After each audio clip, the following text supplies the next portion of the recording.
आप सबको जय मसीह की। मेरा नाम प्रवीण कुमार देवांगन रायपुर से। इस वीडियो में आपका स्वागत है। आज का हमारा विषय है एक सच्चे मसीही की जीवन शैली, lifestyle of A true Christian. मेरे प्रियो, आज मेरी और आपकी जीवन शैली क्या बाइबल से और प्रभु यीशु मसीह के जीवन से मेल खाती है?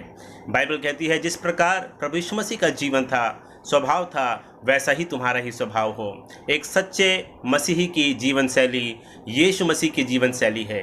यीशु जी ने, प्रभु यीशु ने हमें जी कर दिखाया इस संसार में हमें कैसे जीना है। अगर एक सच्चे मसीह मैं और आप हैं, आज हमें उन बातों को फॉलो करना है कि प्रभु यीशु मसीह ने अपना जीवन कैसे बिताया। आइए कुछ बातों को पढ़ेंगे और 19, 20। मेरे पास बस इतना ही है। क्या मतलब तुम्हारा इतना ही है तुम्हारे पास? हाय तुम पर जो अब धनी हो, तुमने आराम का जीवन बिता लिया।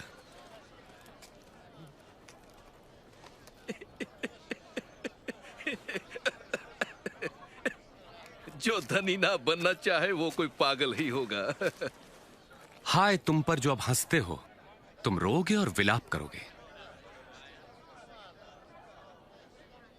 अफसोस जब लोग तुम्हारी बड़ाई करें, क्योंकि उनके पूर्वजों ने भी झूठे भविष्यवक्ताओं के लिए यही किया।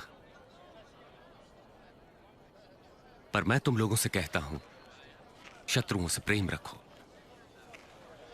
घृणा करने वालों का भला करो, जो श्राप दे उन्हें आशीष दो, बुरा करने वालों के लिए प्रार्थना करो।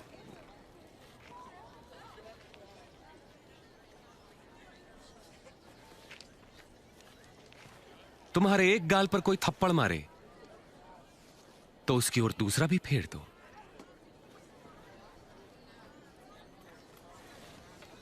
बातों को पढ़ेंगे और परमेश्वर के उस जीवन शैली जो हमें वो देना चाहता है उसके बारे में जानेंगे। बाइबल इस प्रकार से कहती है, मत्ती 5 अध्याय में 3 वचन, धन्य है वे जो मन के दीन हैं, क्योंकि स्वर्ग का राज्य उन्हीं का है। मेरे प्रियो, प्रभु यीशु मसीह ने जिन बातों को कहा उन बातों को 100% उन्होंने फॉलो किया। जब हम प्रभु यीशु मसीह को देखते हैं, उनके जीवन के बारे में फिलिपियों 2 अध्याय 8 वचन में लिखा है कि उसने मनुष्य का रूप लेकर अपने आप को दीन कर दिया। मेरे प्रियो, वो स्वर्ग का परमेश्वर, सारी महिमा में रहने वाला, उसने मुझे और आपको बचाने के लिए सब कुछ छोड़ दिया। वो दीन बन गया, अर्थात छोटा बन गया। दीन बनने का अर्थ है छोटा बन जाना। दीन बनने का अर्थ है अपने आप को खाली कर देना। मत्ती 11 अध्याय उसके 28-29 वचन में लिखा हुआ है कि मेरे पीछे आ जाओ या मुझसे सीखो, क्योंकि मैं नम्र और मन में दीन हूँ। मेरे प्रियो, हम जब दीन बनते हैं उसके बारे में उसका क्या परिणाम होता है? बाइबल कहती है धन्य है वे जो मन के दीन हैं। यदि आप दीन बनते हैं तो आपके साथ क्या होगा? बाइबल कहती है स्वर्ग का राज्य उन्हीं का है। मेरे प्रियो, हम जब दीन बनते हैं स्वर्ग का राज्य हमारा होता है। कैसे? हम जब प्रभु यीशु मसीह में आए, हमने जब विश्वास किया, हमने एक काम किया था, हमने पश्चाताप किया था, हमने अपने आप को छोटा किया था, अपने अहंकार को हमने मारा था, अपने घमंड को हमने तोड़ा था, पापों का अंगीकार किया था। हाँ प्रभु, मैं एक पापी हूँ, मैं तेरे योग्य नहीं हूँ। आप जानते हैं हमने ये काम किया था। जब हम अपने आप को दीन किए, स्वर्ग के राज्य में हमारी एंट्री हुई थी। प्रभु यीशु मसीह हमारा प्रभु और पिता, हमारे पिता परमेश्वर के हम संतान बन गए थे। मेरे प्रियो, हम जब मसीह में आगे बढ़ते हैं, क्या हम दीन बनते हैं या हम घमंड करते हैं? याकूब की पत्री 4 अध्याय उसके 10 वचन में लिखा है, प्रभु के सामने दीन बनो तो वह तुम्हें शिरोमणि बनाएगा। मेरे प्रियो, हम जब दीन बनते हैं वो परमेश्वर के सामने बनते हैं। हमें परमेश्वर के सामने अपने आप को खाली करना है, अपने आप को दीन करना है, और वो हमें शिरोमणि बनाने के लिए तैयार है। हम जब दीन बनते हैं स्वर्ग का राज्य हमारा होता है। मसीह में आने के बाद मेरे प्रियो, हम और भी दीन बन जाएं। हम सेल्फ सफिशिएंट ना बने, हम सेल्फ डिपेंडेंट ना बने। हम लगातार अपने आप को खाली करें, हे परमेश्वर मेरी सहायता कर। प्रभु यीशु मसीह जब इस संसार में थे उसने हर समय पिता की सहायता को मांगा। हे यहोवा, उसने प्रार्थना किया, परमेश्वर से लगातार उसने विनती किया, स्वयं परमेश्वर होकर भी अपने आप को दीन किया, हर एक बातों के लिए अपने आप को समर्पित किया। मेरे प्रियो, आज हम दीन बनकर अपने जीवन को बिताते हैं या घमंड के साथ या अपने पर भरोसा करके बिताते हैं, हमें सोचना है। धन्य है वे जो मन के दीन हैं, क्योंकि स्वर्ग का राज्य उन्हीं का है। आज हम स्वर्ग के राज्य में कैसे भरपूरी में जी सकते हैं या स्वर्ग के राज्य में कैसे आगे बढ़ सकते हैं? हम जब दीन बनते हैं तभी मेरे प्रियो। दूसरी बात हम देखते हैं, प्रभु यीशु मसीह ने कहा धन्य है वे जो नम्र है, क्योंकि वे पृथ्वी के अधिकारी होंगे। मेरे प्रियो, यीशु मसीह नम्रता का सबसे बड़ा उदाहरण है। प्रभु यीशु मसीह नम्र बना। प्रभु यीशु मसीह इस संसार में नम्र बना, मनुष्यों के सामने भी। मेरे प्रियो, दीन हम परमेश्वर के सामने बनते हैं, नम्र हम मनुष्यों के सामने बनते हैं। दीन हम मन में बनते हैं, नम्र हम स्वभाव और व्यवहार में बनते हैं। मेरे प्रियो, जब तक हम दीन नहीं बनेंगे हम नम्र नहीं बन सकते हैं। कई बार हम नम्र बनना चाहते हैं लोगों के सामने, पर हम दीन नहीं बनते हैं। मेरे प्रियो, नम्रता के लिए एक ही बात चाहिए, हम परमेश्वर के सामने दीन बने। यदि आप गिनती की किताब उसका 12 अध्याय वहाँ से हम पढ़ेंगे, हम मूसा के जीवन के बारे में पढ़ते हैं और वहाँ बाइबल कहती है मूसा इस संसार के रहने वाले लोगों में सबसे ज़्यादा नम्र व्यक्ति था और परमेश्वर ने मूसा को इस्तेमाल किया। मेरे प्रियो, ये मूसा नम्र कैसे बना? उस नम्र बनने से पहले उसे दीन बनना पड़ा। मेरे इस चीज़ों को आप समझेंगे। मूसा को 40 साल हम जानते हैं कि राजमहल में उसने बिताया। अगले 40 साल उसने जब हत्या करके वहाँ से आया और फिरौन से भाग करके आया, 40 साल उसने उस रेगिस्तान में, उस जंगल में उसने बिताया मेरे प्रियो। और उसके बाद हम देखते हैं वो दीन हुआ, उसने अपने घमंड को खाली किया और अपने भरोसे को छोड़ा और तब परमेश्वर ने उसे अपनी महिमा के लिए इस्तेमाल किया। मेरे प्रियो, उसने अपनी स्थिति को जाना कि मैं क्या हूँ, मेरी स्थिति क्या है और परमेश्वर कितना महान है। और तब मेरे प्रियो, मनुष्य के सामने वो नम्र हुआ। बाइबल कहती है पृथ्वी पर के रहने वाले सब मनुष्यों में सबसे अधिक नम्र जो था वो मूसा था। हारून और मरियम जो है वो मूसा का विरोध करने लगे, उसकी निंदा करने लगे, मूसा ने कुछ भी नहीं कहा।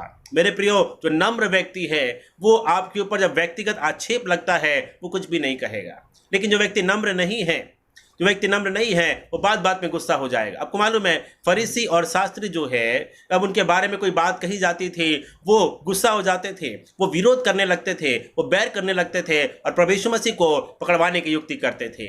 एक दीन व्यक्ति जो मन में दीन है वो व्यवहार में नम्र होगा और अपनी गलती को मानने के लिए तैयार होगा। मेरे प्रियो, आज मैं और आप क्या मूसा के समान नम्र और दीन है? हमारे भाई या बहन हमारी गलतियों को बताते हैं, हमारे माता पिता, पत्नी, बच्चे या पड़ोस के लोग क्या उस गलती को मानने के लिए तैयार हैं? एक नम्र व्यक्ति मेरे प्रियो, वो झगड़ा नहीं करेगा, वो प्रेम के द्वारा उन चीज़ों को सुलझाने की वो कोशिश करेगा, वो प्रार्थना करेगा। सो मेरे प्रियो, दूसरी बात हमने देखा, धन्य है वे जो नम्र है क्योंकि वे पृथ्वी के अधिकारी होंगे। मेरे प्रियो, हम जब नम्र बनते हैं परमेश्वर इस पृथ्वी का हमें अधिकारी करता है, अर्थात इस पृथ्वी पर हमें इस्तेमाल करता है। मूसा को परमेश्वर ने इस्तेमाल किया इस पृथ्वी के अंदर क्योंकि वो पहली बात दीन बना, दूसरी बात वो नम्र बना। प्रभु यीशु मसीह उद्धार का कर्ता बना क्योंकि उसने अपने आप को दीन किया, दूसरी बात अपने आप को नम्र किया। तीसरी बात मेरे प्रियो, यहाँ लिखा है 4वें वचन में, धन्य है वे जो शोक करते हैं क्योंकि वे शांति पाएंगे।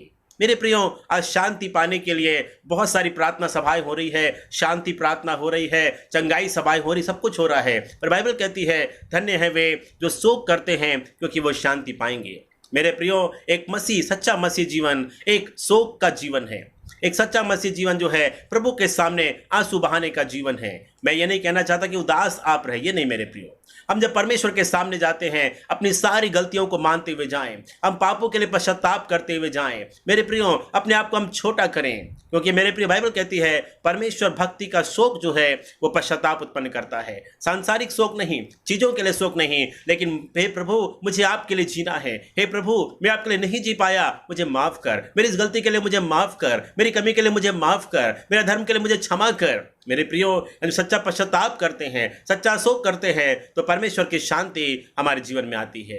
क्या आज मैं और आप पश्चाताप करना बंद कर चुके हैं? क्या अपनी गलतियों को मानना बंद कर चुके हैं? मेरे प्रियो, बाइबल कहती है धन्य है वे जो शोक करते हैं, सांसारिक शोक नहीं, परमेश्वर भक्ति का शोक। परमेश्वर की भक्ति हमें कैसे करना था और हमने नहीं किया, उस बात का शोक, उस बात के लिए हम प्रार्थना करें। प्रभु यीशु मसीह अपने देह में रहने के दिनों में ऊंचे शब्द से पुकार पुकार कर, आंसू बहा बहा कर विनती और प्रार्थना करता था। बाइबल कहता है भक्ति के कारण उसकी सुना गया। मेरे प्रियो, प्रभु यीशु मसीह का जीवन जो है वो एक आंसू बहाने का जीवन था। उसने अपने जीवन में परमेश्वर की इच्छा पूरी करने के लिए ना केवल अपने लहू को बहाया, अपने आंसुओं को बहाया। हम जब परमेश्वर के पास जाते हैं, क्या अपनी सच्ची स्थिति को उसके सामने रखते हैं? क्या हम शोक करते हैं? क्या पश्चाताप करते हैं? याकूब की पत्री कहती है, हे दुचित्त लोगों, अपने हाथों को शुद्ध करो, अपने हृदय को शुद्ध करो, आंसू बहाओ, चिल्लाओ, ताकि तुम्हारे पश्चाताप से तुम्हारे पाप क्षमा हो, तुम्हारे आनंद जो है वो उदासी में बदल जाए। मेरे प्रियो, हम क्या परमेश्वर के सामने पश्चाताप करते हैं? बाइबल कहती है धन्य है वे जो शोक करते हैं क्योंकि वे शांति पाएंगे। चौथी बात हम देखेंगे, धन्य है वे 6 वचन में हम देखते हैं, धन्य है वे जो धार्मिकता के भूखे और प्यासे हैं, क्योंकि वे तृप्त किए जाएंगे। मेरे प्रियो, एक सच्चे मसीह की जीवन शैली ये है, वो परमेश्वर के लिए भूख और प्यास से भरा हुआ व्यक्ति है। भजन संहिता में हम पढ़ते हैं, जैसे हरणी नदी के जल के लिए हाफती है, मैं तेरे लिए हाफता हूँ। मेरे प्रियो, हम किस चीज़ के भूखे और प्यासे हैं?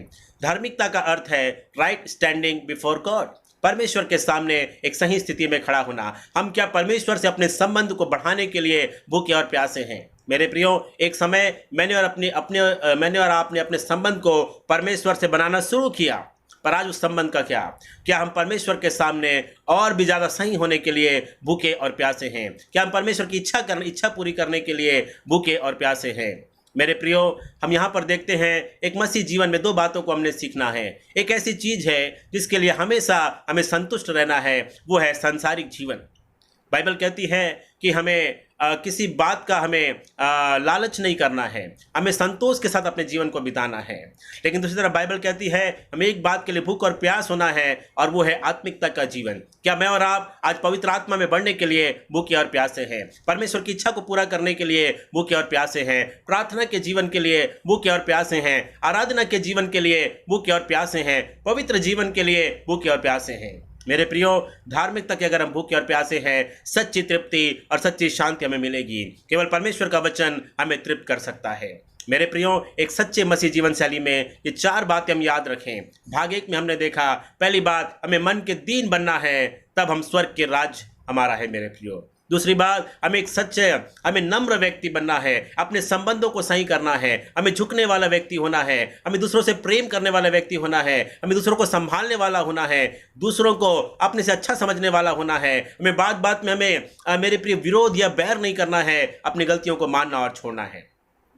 तीसरी बात हम देखते हैं मेरे प्रियो, हमें एक ऐसा व्यक्ति जो परमेश्वर के सामने जाकर अपनी सारी गलतियों को माने, पश्चाताप करे और आगे बढ़ने के लिए हम प्रार्थना करें कि परमेश्वर मेरी सहायता कर। प्रभु, हम आज सुबह कर प्रार्थना करें, मेरी सहायता कर, ये तेरे समान जीना है, मुझे माफ कर प्रभु, आज मुझसे ये पाप हुआ। क्या हम ऐसे प्रार्थना करते हैं? क्या ऐसे पश्चाताप करते हैं? क्या प्रभु को पुकारते हैं, हे परमेश्वर मेरी रक्षा कर, हे परमेश्वर इस दीन जन पर तू दया कर।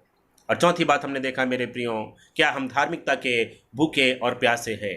क्या आज हम प्रभु के वचन के भूखे और प्यासे हैं? हाय तुम पर जो तृप्त हो चुके हो।